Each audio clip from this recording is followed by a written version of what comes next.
Have you ever walked through the heart of a modern metropolis and felt a strange, unexplainable sense of fatigue washing over you? Not just a physical tiredness from a long day, but a soul-deep exhaustion that seems to emanate from the very pavement itself. We are told that we live in the most advanced age in human history. We inhabit so-called smart buildings, governed by glass, steel, and rigid 90-degree angles. We are surrounded by what our masters call efficiency, but our bodies know a different truth. Your DNA remembers a harmony that has been systematically stripped away. We live in glass boxes, moving through a landscape of concrete dissonance, and we wonder why anxiety, chronic illness, and a profound sense of spiritual hollowness have become the accepted new normal of the 21st century. But what if this exhaustion isn't just a byproduct of a busy life? What if it is the result of a deliberate, calculated disconnection from the very earth we walk upon? What if the architecture of our modern world was designed not to shelter us, but to dampen the very frequency of human life? Now look at the world they erased. Look at the world of our ancestors before the Great Reset of the mid-19th century. In that era, cities were not merely centers of commerce or crowded hubs of survival. They were immense, complex, and beautiful instruments. Every dome, every spire, every star fort, and every cathedral was built with a geometric precision that modern architects, despite all their supercomputers and heavy machinery, struggle to even comprehend today. Mainstream history tells us these were built by primitive men with horse and buggy, motivated by simple religious fervor or the need for primitive military defense.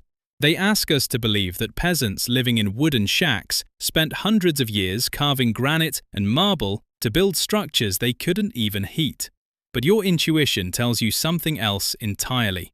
When you stand beneath a massive stone dome in an old capital, you feel a hum, a resonance, a vibration that seems to settle your nervous system and expand your consciousness.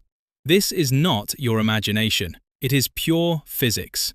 We are going to explore a terrifying but liberating possibility, that the entire architecture of the ancient world was a global frequency grid designed to maintain human health, vitality, and high awareness, and that someone, for reasons of total control, intentionally switched it off. To understand how a building can be an instrument, we must first look at the science of cymatics. Cymatics is the study of visible sound and vibration. When a specific frequency is applied to a physical substance, like sand or water, it snaps into a perfect, harmonic, geometric pattern. If the frequency is pure and mathematical, the geometry is beautiful, balanced, and orderly.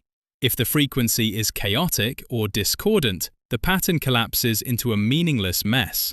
Now, look at the ground plans of the star forts scattered across every single continent on this planet. From the Netherlands to Japan, from the heart of Russia to the coast of America, thousands of these stone formations exist. Mainstream history calls them military fortifications designed to deflect cannon fire. But look at them from above with an open mind.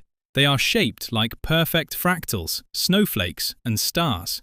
They are the exact physical manifestation of high-frequency cymatic patterns captured in stone. These were not built to stop cannons. They were built to stabilize the local frequency of the Earth itself.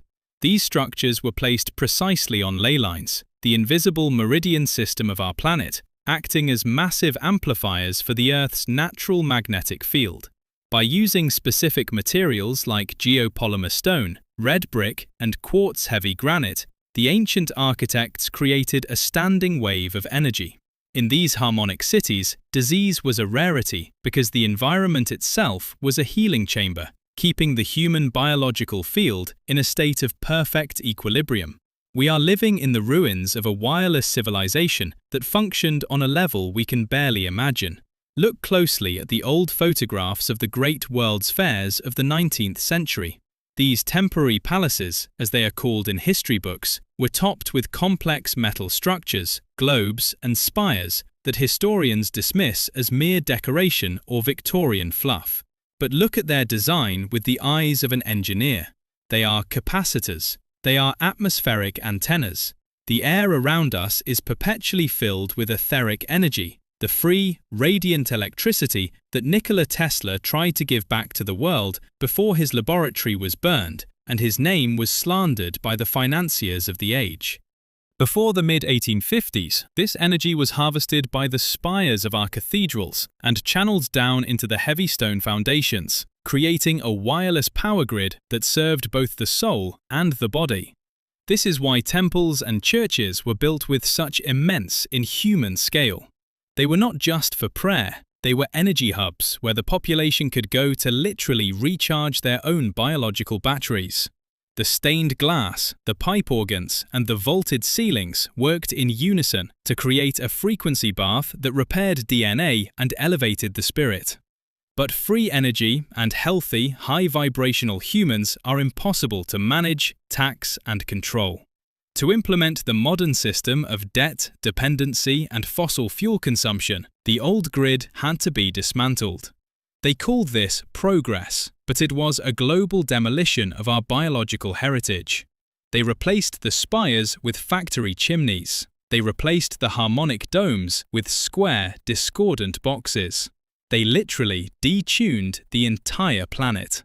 The erasure wasn't just architectural, it was a fundamental shift in the frequency of our reality.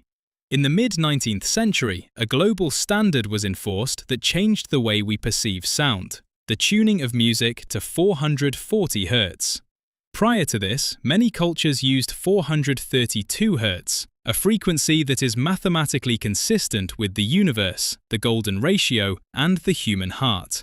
440 Hz is a frequency that creates a subtle, perpetual internal tension. It keeps the human brain in a state of mild, chronic fight or flight. When you combine this discordant music with the discordant geometry of our modern concrete cities, you create a population that is perpetually tired, anxious, and incredibly easy to manipulate. We are forced to live in a geometric frequency prison. And here we reach the chilling mystery of the mud flood. If you look at any major city, London, Moscow, New York, or Chicago, you will see magnificent old-world buildings with windows half buried in the ground. They tell us this is architectural style or the natural settling of the earth.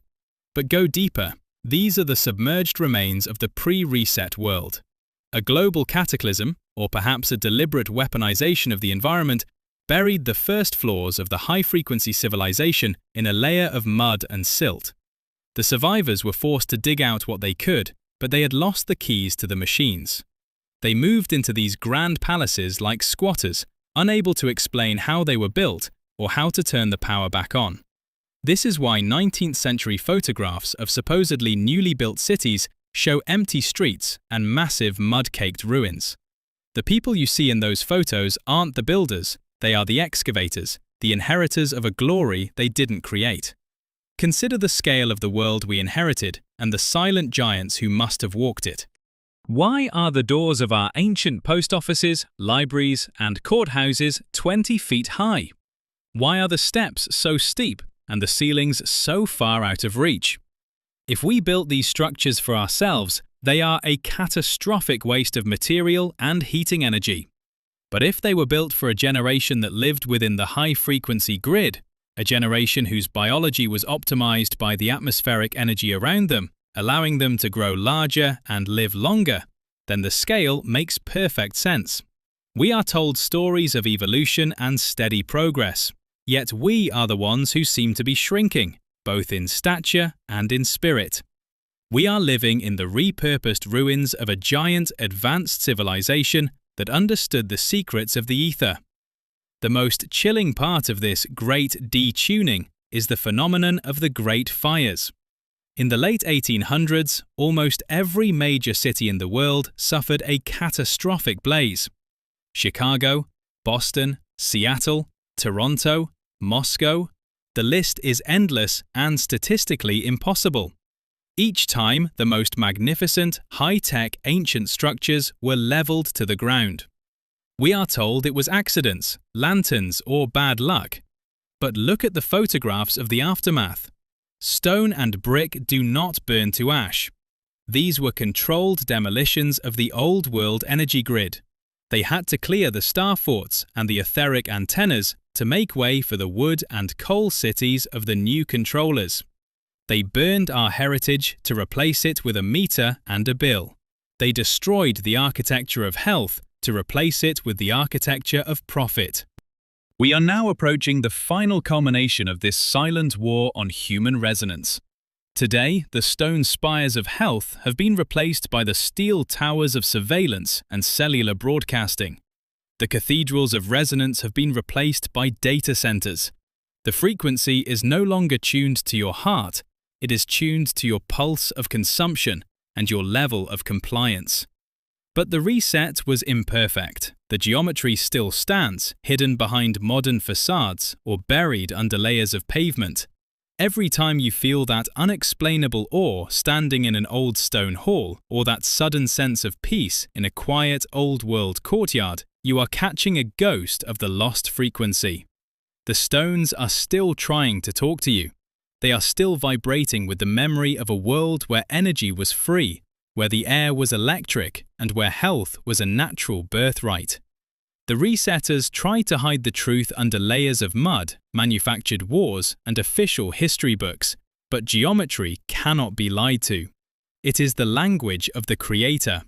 By reclaiming our frequencies, through the music we choose to listen to, through the study of true architecture, and by questioning the sterile, boxy environments we are forced to inhabit, we can begin to switch the grid back on within our own DNA. The evidence is not in the textbooks, it is in the stone. The truth is not in the words of the scholars, it is in the vibration of your own cells.